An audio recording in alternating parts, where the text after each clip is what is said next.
Just 4 goals against, not characteristic. A couple of big mistakes early kind of put you behind the 8 ball. Yeah, we made a few too many basic errors tonight, especially in the first half. When you go back and look at the goals, there won't have been too much between the two teams in terms of XG, I wouldn't have thought today. We've had some good opportunities, but the manner of the goals is probably the most disappointing. Callie's made a mistake for the first one, but he's earned a lack of criticism for what he's done for us. But then the second one, I think there's a foul. I believe, there's a foul on Patrick before it actually becomes a penalty. I think Leal's trying to hide his arms behind him and then goes to compete aerially. I haven't seen whether it hit him on the arm or not, but I think in most games the free kick gets given against Patrick. And then we concede. I thought they got a little bit of fortune for the third goal. Team goes to clear it, bounces back off him and into the lad's path, but the lad finishes it really well.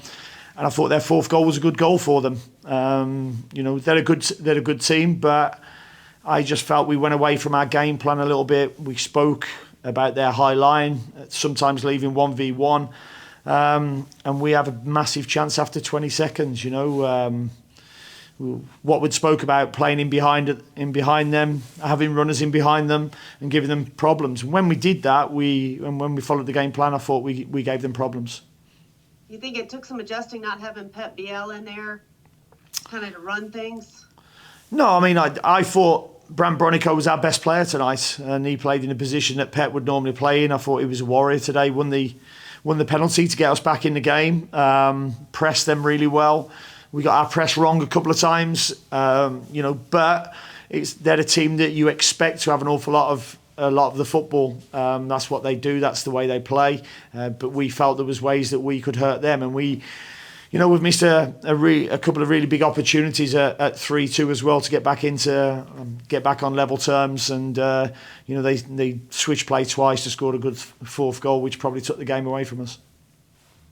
That was a situation where you're playing forward anyway. You're a little vulnerable. I mean, was it a bright spot to see what the two strikers in there did for you? Yeah, I just felt the way they were building. I thought, our two strikers could work well together. And I thought they did. I thought they created some opportunities. I thought Patrick, it looked on the monitor to us like he could have had a penalty when the lad pulled him back. He's had the chance that's flashed across goal when he probably could have set. I think it was Westy who was in the penalty box for the shot. So I find the basic errors of decision making probably let us down tonight against a good team. Thank you. Thanks, Carol. All right, Steve, if you have a question, raise your hand, please. Hi, Dean. It wasn't long after he got hit in the head that Christian, didn't corral that ball. Do you think, did it affect him? I don't know. I haven't spoken to him. I don't think so. I think it was just, we had a free kick at the time. I think we should have played forward. We ended up going back, and I think we got stuck on the ball back to our goalkeeper from a free kick that was nearly on the halfway line. And he made the mistake, and they pounced on it, and then unfortunately he spilled the shot as well. And when Gazdag wasn't on their roster for tonight, it seemed like it would be a good thing. But Russell Rowe stepped up. Who do you think was particularly dangerous from the Columbus side tonight? Who was the hardest to contain? No, I think they're a good team. They're a good team that works well together. They've got good movements. But as I say, I think the biggest thing for us was we made too many basic errors, and when you do that against a good team, rather than individuals, then you get punished for it.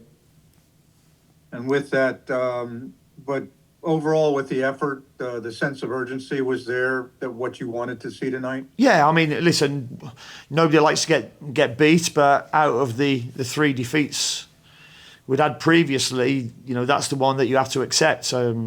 Because they took their chances, they took them well. They've created a couple of chances early on where, Callie's made, one save with his head, one where he's put it over the bar. He's made some good saves at good times for us. But, you know, the other games that we got beaten, I didn't think we deserved to. You know, you can't question tonight because they took their chances. And just looking forward to Tuesday, Adilson's going to be out because of the card he received in the last one 2 years ago. Yeah, I think he got cautioned when he was under 15, so he can't play. So, yes. So who do you figure to step in for him? I have no idea, Steve. I've not even thought about that game yet. I'll do so on the plane. Okay, well, we'll ask you when you get back then. No Thanks. problem at all. All right, Sam? Coach, it looked like on a couple of these plays tonight, Tim was maybe behind a step or two. Was it a little harder maybe with the back line you wouldn't normally start? I wouldn't just say Tim was behind a step. I thought, at times we always, I thought they got behind, Westy and Didi a couple of times. And as I say, I thought our best player was Brandt Bronico. I thought he was excellent tonight. So, there'll be a few players who'll look when we review it and believe they could do better. We made too many basic errors tonight. That was the biggest part, rather than individuals. Can you go more into why you thought Brandt was the player of the team tonight? I thought his use of the ball was really good. He found really good pockets of space, so we could build up through him as well. His use of the ball, he won the penalty. He pressed really, really well. I knew they were one of the better teams in the league in terms of being on the ball, and I think Brandt Bronico is probably the best spoiler in the league. So he breaks things up really well, and he didn't disappoint tonight. There was some criticism on the TV broadcast that they thought that of all the people who should have come out, Zaha wasn't doing enough. Were you satisfied with his performance tonight?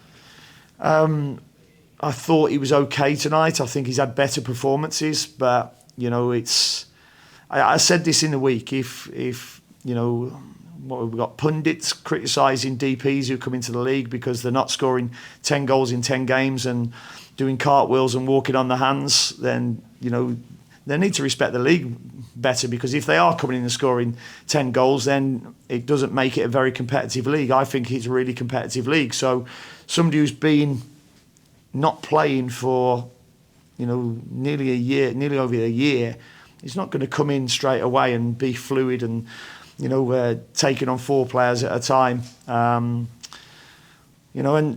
pundits see bits of games at times, or come to one game and see one game, and I think that's disappointing when they get criticism like that. It seemed like you did get a burst of energy when you got your debut tonight.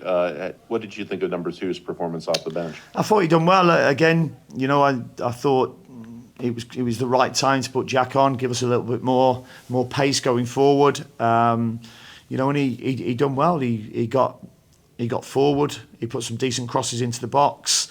Got in some really good areas. Kept the ball well for us when he needed to. So, there's work to do with him, definitely tactically, about when he can go and jump and press and when to stay, because we'll play differently to what he's been used to. And then finally, in the locker room, did you have a chance to talk to Pat about the first minute chance? No, I don't need to. I mean, he made a really good run.